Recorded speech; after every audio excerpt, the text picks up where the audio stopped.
Breaking news చూస్తున్నాం. మెక్సికోలోని సలమాంకాలో దారుణ ఘటన చోటు చేసుకుంది.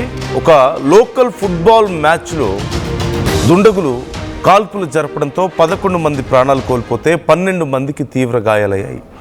ఈ కాల్పుల మోతతో ఉలిక్కి పడ్డటువంటి ప్రేక్షకులు అక్కడి నుంచి పరుగులు తీసే ప్రయత్నం చేశారు.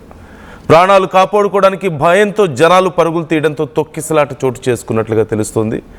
అయితే కాల్పులకు పాల్పడింది కొన్ని గ్యాంగ్స్.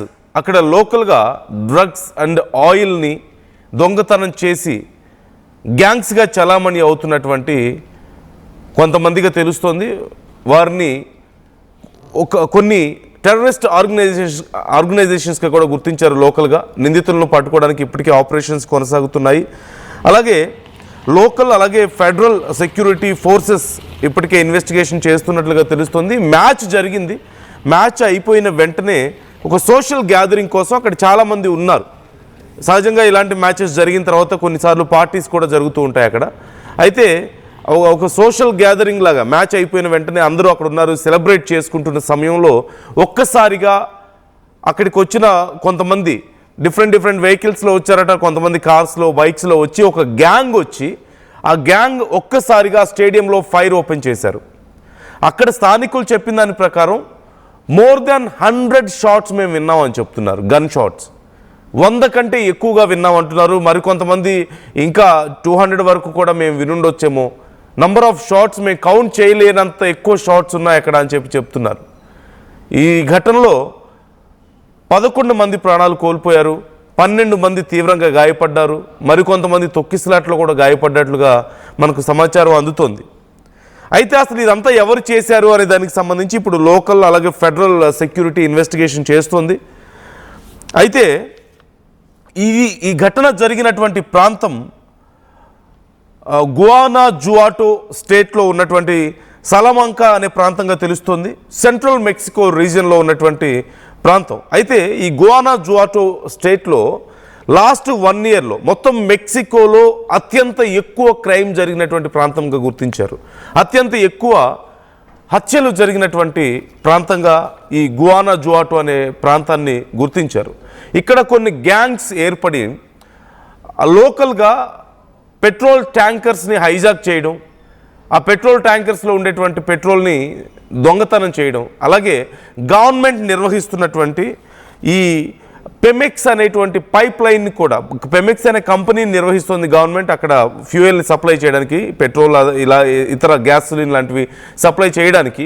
సో ఆ పెమెక్స్ కంపెనీకి సంబంధించినటువంటి పైప్ లైన్స్ని బ్రేక్ చేసి వాటి నుంచి ఆ గ్యాస్ని ఆయిల్ని తీసుకొని వీళ్ళు యుఎస్కి స్మగ్లింగ్ చేయడం, at the same time drugs guns లాంటివి కూడా వీళ్ళు స్మగుల్ చేస్తున్నారట యుఎస్కి. ఈ నేపథ్యంలో ఇప్పటికే యుఎస్ ఈ గ్యాంగ్స్ని టెర్రరిస్ట్ ఆర్గనైజేషన్స్గా గుర్తించింది. సమాజానికి చాలా ప్రమాదకరమైనటువంటి గ్యాంగ్స్గా గుర్తించి వాళ్ళ మీద కొన్ని రివార్డ్స్ కూడా ప్రకటించినట్లుగా తెలుస్తుంది. ఈ గ్యాంగ్స్ 2 మేజర్ గ్యాంగ్స్ ఉన్నాయి. అనేక చిన్న గ్యాంగ్స్ కూడా ఉన్నాయి, బట్ మేజర్గా 2 గ్యాంగ్స్ ఉన్నాయి, సిజేఎన్జీ అండ్ సిఎస్ఆర్ఎల్. సిజేఎన్జీ అంటే జలిస్కో న్యూ జనరేషన్ కార్టెల్ అంటూ తెలుస్తుంది. అక్కడ కార్టెల్స్ అంటూ పిలుస్తూ ఉంటారు. మెక్సికో ఇలాంటి ప్రాంతాల్లో కార్టల్స్గా పిలుస్తారు ఈ గ్యాంగ్స్ని. మోస్ట్లీ వీళ్ళు డ్రగ్స్, ఇతర ఎక్స్టార్షన్కి పాల్పడుతూ లేదంటే అక్కడ కొన్ని రకాల క్రైమ్కి పాల్పడుతూ వీళ్ళు గ్యాంగ్స్ని మెయింటైన్ చేస్తూ ఉంటారు. వీటిని కార్టల్స్ అంటూ చెప్తుంటారు. సిజేఎన్జీ జెలిస్కో న్యూ జనరేషన్ కార్టల్, అలాగే సిఎస్ఆర్ఎల్ కార్టల్ డి శాంటా రోజా డి లిమా అనేటువంటి 2 గ్యాంగ్స్ ఇక్కడ తీవ్రమైనటువంటి ప్రమాదకరమైనటువంటి గ్యాంగ్స్గా అవతరించాయి. వీటిని యుఎస్ ఇప్పటికే టెర్రరిస్ట్ గ్రూప్స్గా కూడా ప్రకటించింది. వీళ్ళ మీద కొన్నిసార్లు దాడులు కూడా చేసింది యుఎస్. ఆ దాడుల్లో అనేక మంది ప్రాణాలు కోల్పోయినప్పటికీ కూడా లోకల్స్ని, బాగా పూర్ పీపుల్స్ని వీళ్ళు హైర్ చేసుకొని గ్యాంగ్స్లో జాయిన్ చేసుకొని ఈ గవర్నమెంట్కి వ్యతిరేకంగా అక్కడ కార్యకలాపాలకు పాల్పడుతున్నారు. అయితే ఇప్పుడు ప్రత్యేకంగా ఈ స్టేడియంలో ఎందుకు దాడి చేశారు అనేది మాత్రం ఇంకా తెలియాల్సి ఉంది.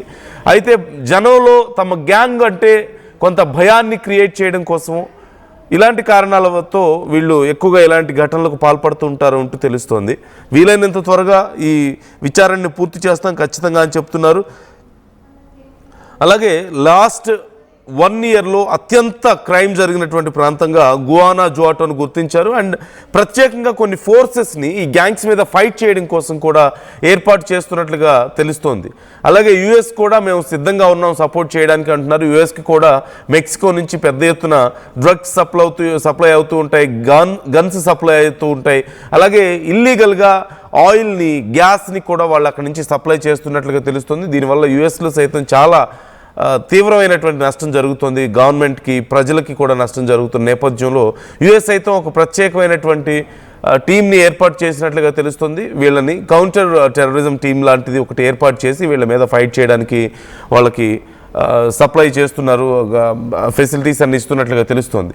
సో ఇప్పుడు ఈ ఘటనకు సంబంధించి ఇంకా విచారణ జరుగుతుంది. మృతుల సంఖ్య పెరిగే అవకాశం కనిపిస్తోంది. ఇప్పటికైతే 11 మంది ప్రాణాలు కోల్పోయారు, మరొక 12 మంది గాయపడ్డారు. మరికొంతమంది ఇంకా గాయపడ్డ వాళ్ళ లిస్ట్ బయటికి రాలేదంటున్నారు. ఈ తొక్కిసలాట్లో గాయపడిన వాళ్ళు చాలామంది అక్కడి నుంచి దూరంగా వెళ్ళిపోయారు. అధికారుల లిస్టులో వీళ్ళకి సంబంధించిన డీటెయిల్స్ లేవు అని చెప్తున్నట్లుగా తెలుస్తోంది.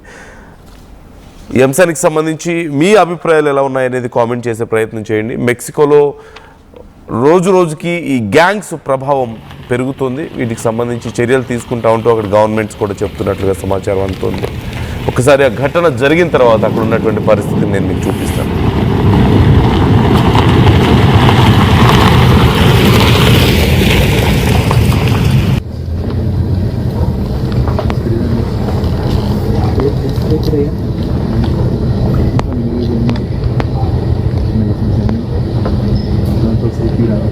Local to global news at your finger tips. మీ చేతిలో ఒక ఆయుధం. Download Raw TV app. Media legend Ravi Prakash is back.